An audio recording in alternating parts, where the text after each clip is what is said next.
Hello everyone, कैसे हैं आप सब। होप करती हूँ कि आप सभी ठीक होंगे और अपने परिवार के साथ सब अच्छे से अपना संडे एंजॉय कर रहे होंगे।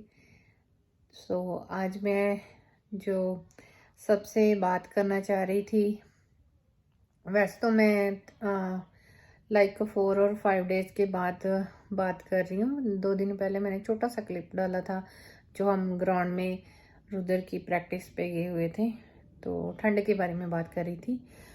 मैं आज फिर से अपनी जो पुराने टॉपिक पे बात चल रही थी कि हमें बाहर आके क्या क्या हमारी जो प्रिपरेशन है वो होनी चाहिए। जैसे मैंने बताया कि हमारे जो स्टूडेंट्स हैं जिनको बाहर आने की इच्छुक हैं, जिन्होंने ओवरसीज़ आके अपना फ्यूचर को सेटअप करना है, तो उनकी क्या क्या प्रिपरेशन होनी चाहिए।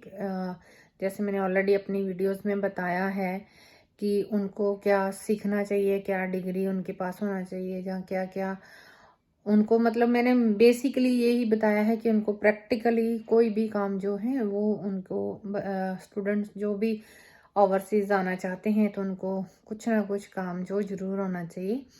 और साथ में मैंने ये भी बताया कि उनको जो लाइसेंस है वो इंडिया में फुली लाइसेंस और ड्राइविंग भी आनी चाहिए। ये जो कंपल्सरी चीज़ें मैंने उस दिन अपनी लास्ट 2-3 वीडियोस में एक्सप्लेन किया था, तो आज उससे रिलेटेड ही मैं कुछ और बातें भी बताना चाहूँगी जो कि मैं अपने पर्सनल एक्सपीरियंस से सबके साथ शेयर करना चाहती हूँ।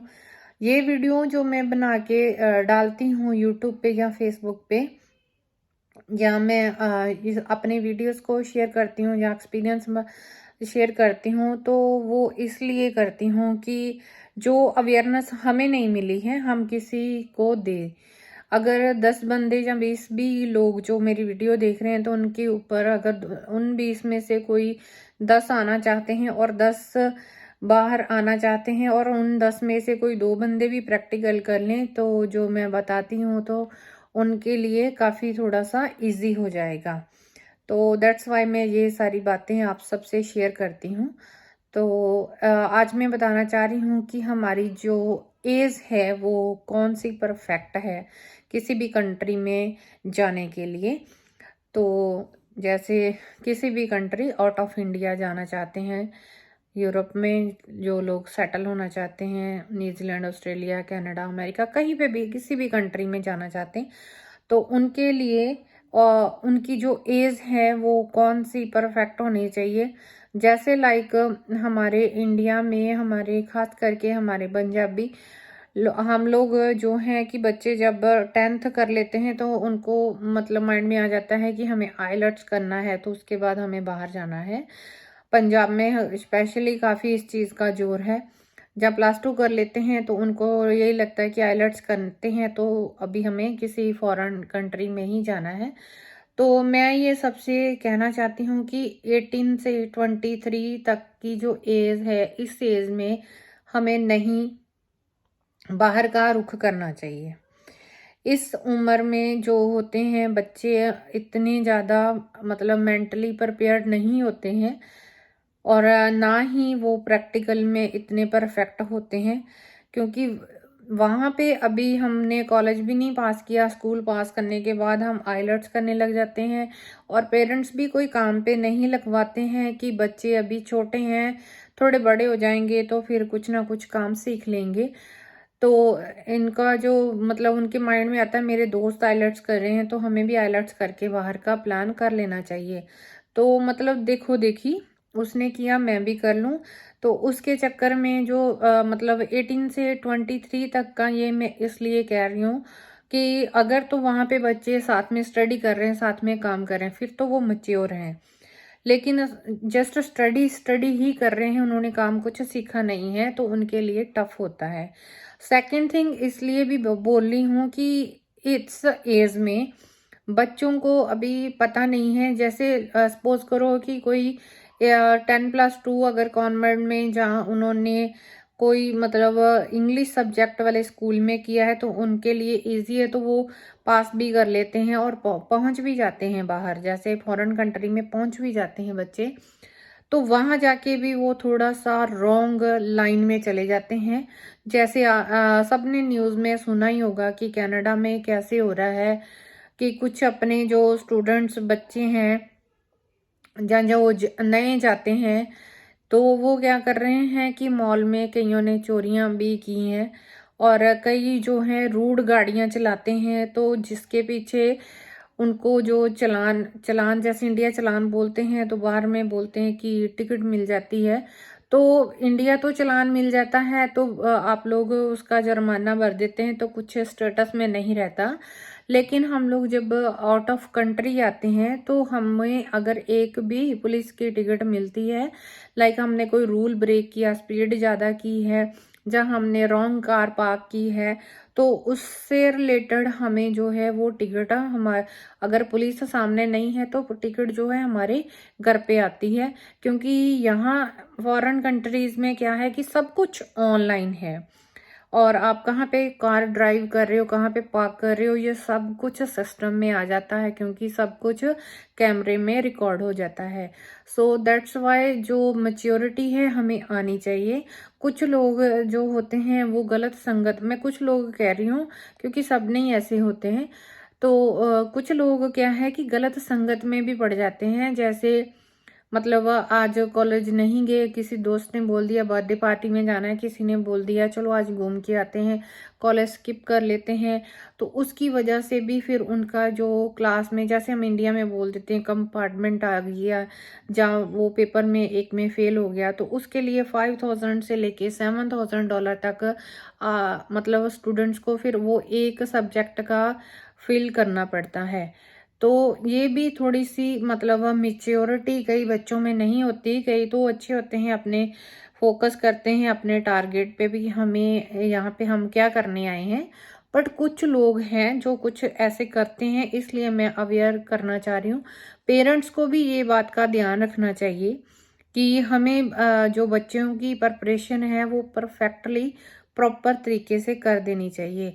सेकंड थर्ड थिंग मैं ये भी कहना चाहती हूँ कि 24 से 27 तक के जो बच्चे आते हैं वो फुली मैच्योर हो जाते हैं, और यहाँ तक हो सके तो मैं ये भी चाहती हूँ कि पेरेंट्स अपने लड़का हो या लड़की, अपने मतलब कोई को मतलब अनमैरिड मत भेजो, मैरिज करके ही भेजो।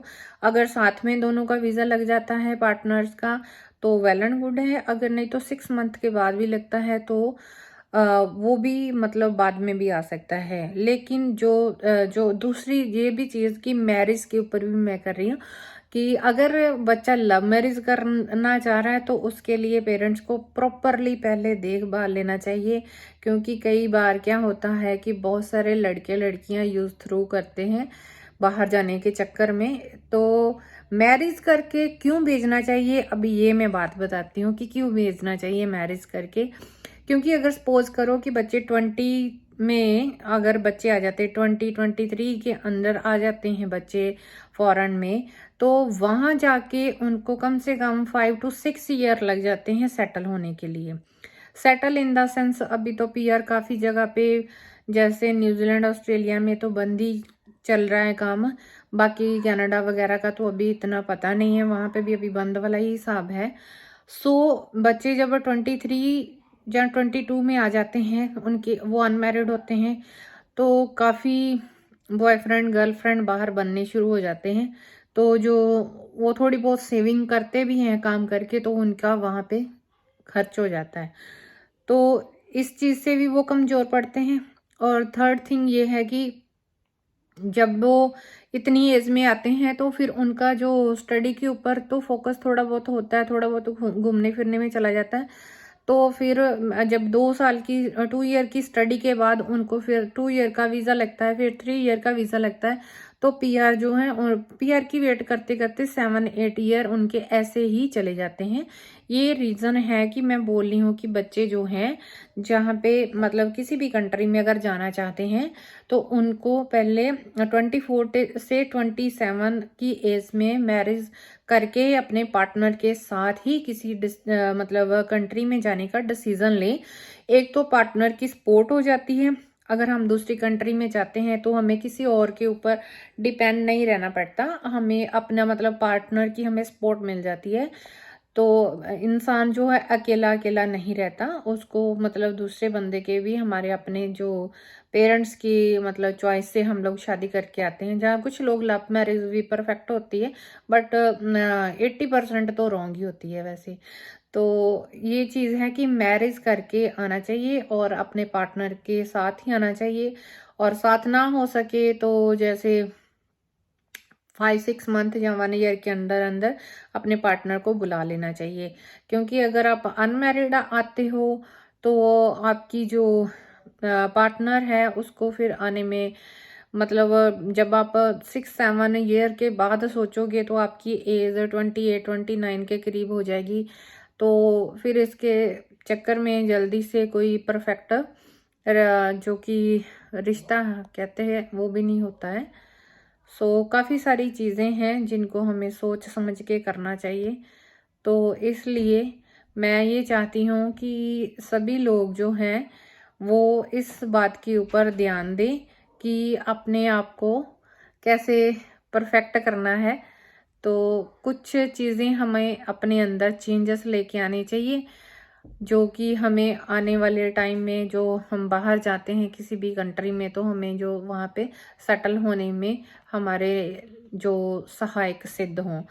तो एज 23 के बाद 24, 27, 20 मतलब 24 से 27 के बीच में हो, मैरिज करके आए, पार्टनर कुछ सॉलिड ढूंढें, हो सके तो दूर या नज़दीक के रिलेटिव में ही मैरिज कर लें, जहाँ अपने पेरेंट्स की चॉइस से। लव मैरिज के ऊपर नहीं, लड़कियां लड़के पैसे लगवा के आते हैं लेकिन बाद में पार्टनर को नहीं बुलाते हैं।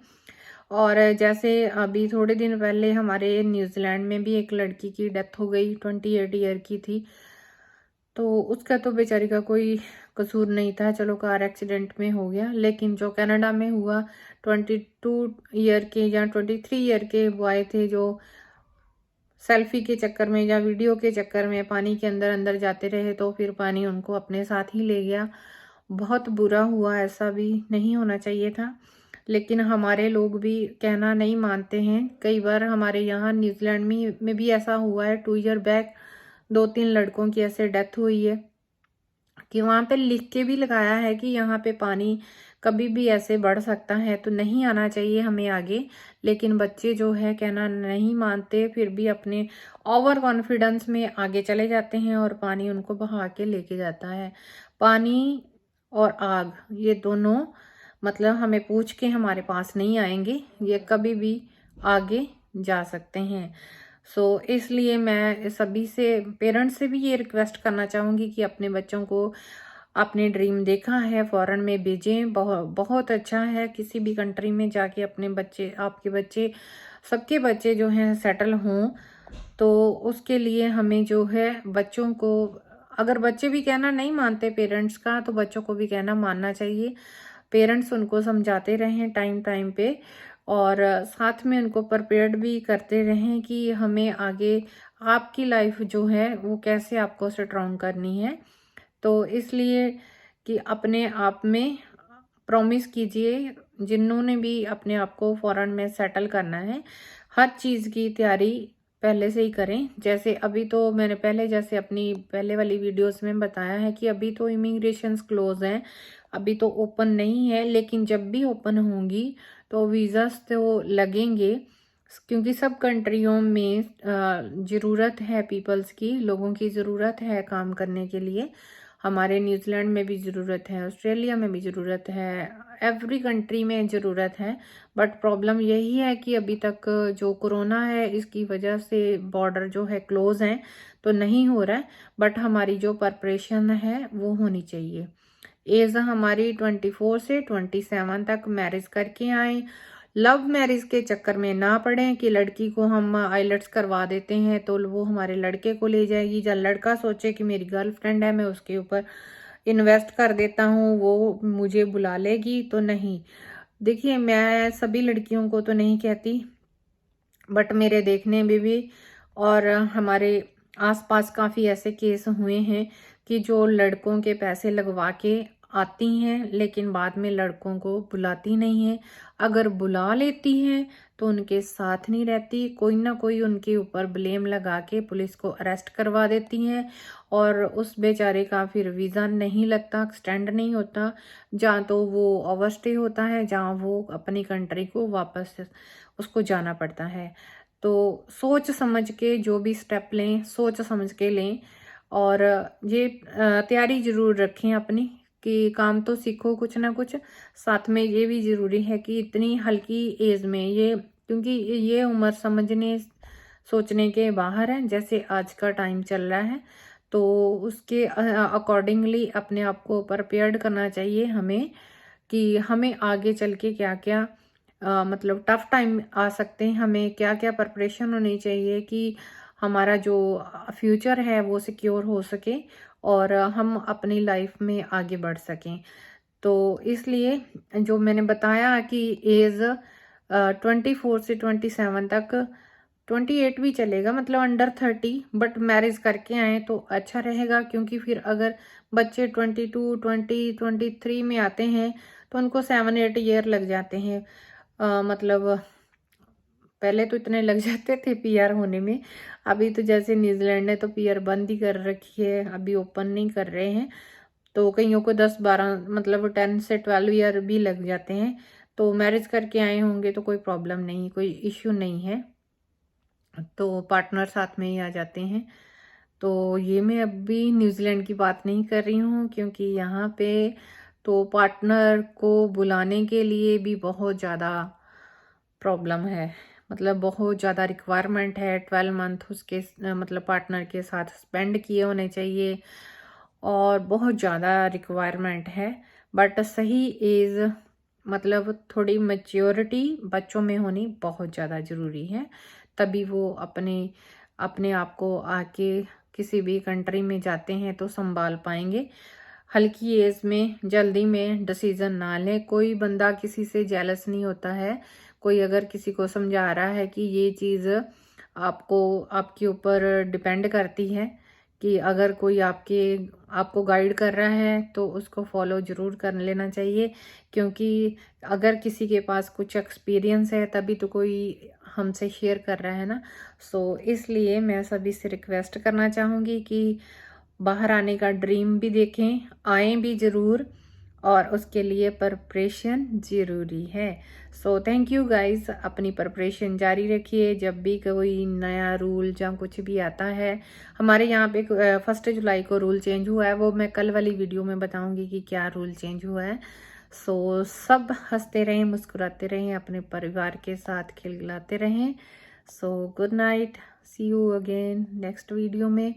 सो मेरे चैनल को सब्सक्राइब ज़रूर कीजिए और वीडियो को शेयर ज़रूर कीजिए। Thank you everyone, have a good night, thank you.